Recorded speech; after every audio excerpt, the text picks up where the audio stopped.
You know what's funny? Every December, people start saying, next year will be my year.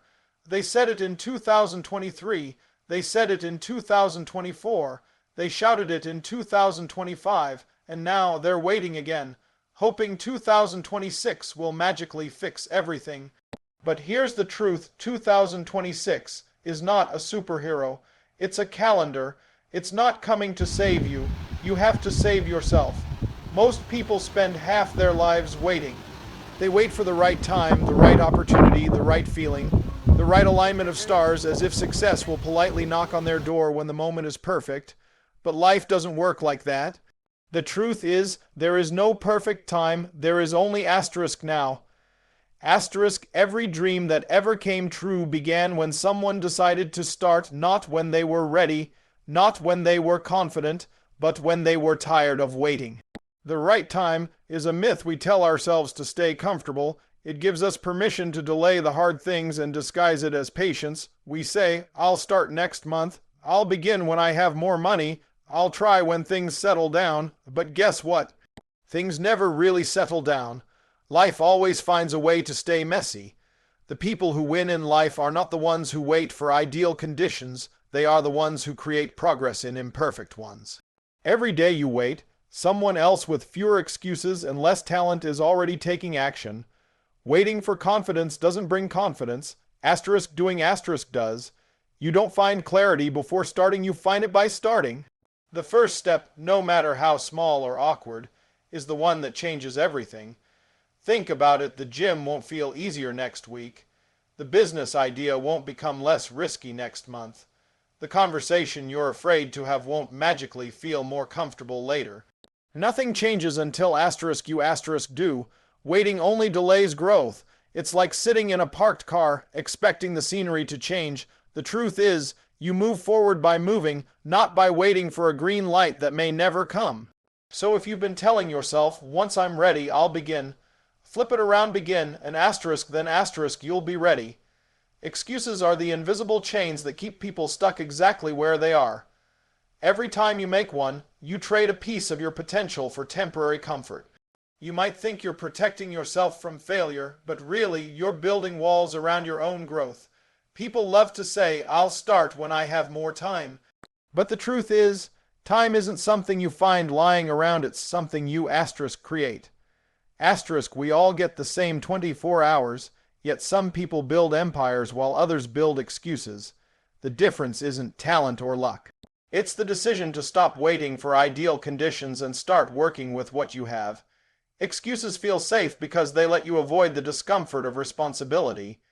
When things go wrong, you can blame circumstances, your job, your family, the economy, your past. But deep down, you know it's not the world that's stopping you, it's you. The harsh truth is that every excuse costs you something real. The dream you delay today becomes regret tomorrow, and regret, once it settles in, is far heavier than any temporary discomfort of effort. Think about it: how many times have you said, I could have been further ahead if only I started earlier? That thought hurts because you know it's true. Every time you delay, you teach your brain that comfort is more valuable than change. You start to believe that later is a real option when in fact later almost never comes. The people who rise above average aren't necessarily smarter. They just stopped negotiating with their excuses. They stopped waiting for motivation, stopped saying someday, and started acting like their dreams had deadlines. Your future doesn't need another reason, it needs a decision. Every excuse you kill becomes a step forward. Every time you choose discipline over delay, you reclaim control over your life. Excuses don't protect you, they imprison you, and freedom begins the moment you stop making them. Motivation is a beautiful feeling, but it's also unreliable. It's like a spark, bright for a moment, then gone. People wait for motivation to strike before they act, as if one perfect burst of energy will carry them through every challenge. But the truth is, motivation fades. It's discipline that stays. Discipline is what gets you out of bed when the alarm feels like an enemy. It's what pushes you to the gym when your body wants rest, or keeps you working when your mind wants to quit. Motivation might start the fire, but discipline keeps it burning when the fuel runs out. We live in a time where everyone wants to feel ready before they move, but winners move first and let their feelings catch up later. Discipline doesn't care about how you feel. It cares about what needs to be done. It's not glamorous. It's not exciting. Most of the time, it's repetitive and boring. But that's where the real growth hides, in the ordinary, uncelebrated moments when no one is clapping for you. Every great athlete, artist, or entrepreneur understands this. They don't rely on emotion, they rely on systems. They have days when they don't want to show up, but they do it anyway because they know consistency compounds. The truth is, even the most motivated person loses drive sometimes.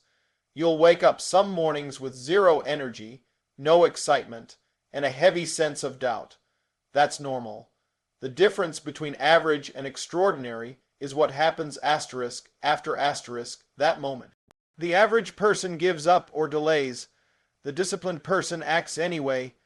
Discipline is a quiet form of self-respect. It's telling yourself, I keep my promises even when no one's watching. That's where real power lies, in doing what's right, not what's easy.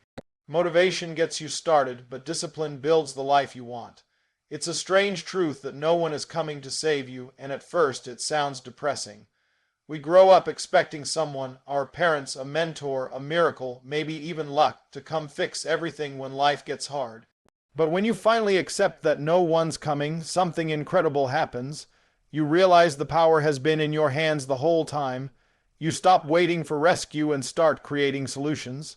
You stop looking for heroes and start becoming one. That realization changes everything because it shifts your mindset from victim to creator. You stop saying, why is this happening to me? And start asking, what can I do about it? There's freedom in responsibility. When you know it's all on you, you stop wasting energy on blame. You stop waiting for approval, for timing, for help that may never come. You become dangerous, in the best way, because a person who relies on themselves cannot be controlled by circumstance. Life will always have moments that feel unfair, and people will let you down, that's guaranteed. But if you build your strength on self-reliance, you'll never be completely broken.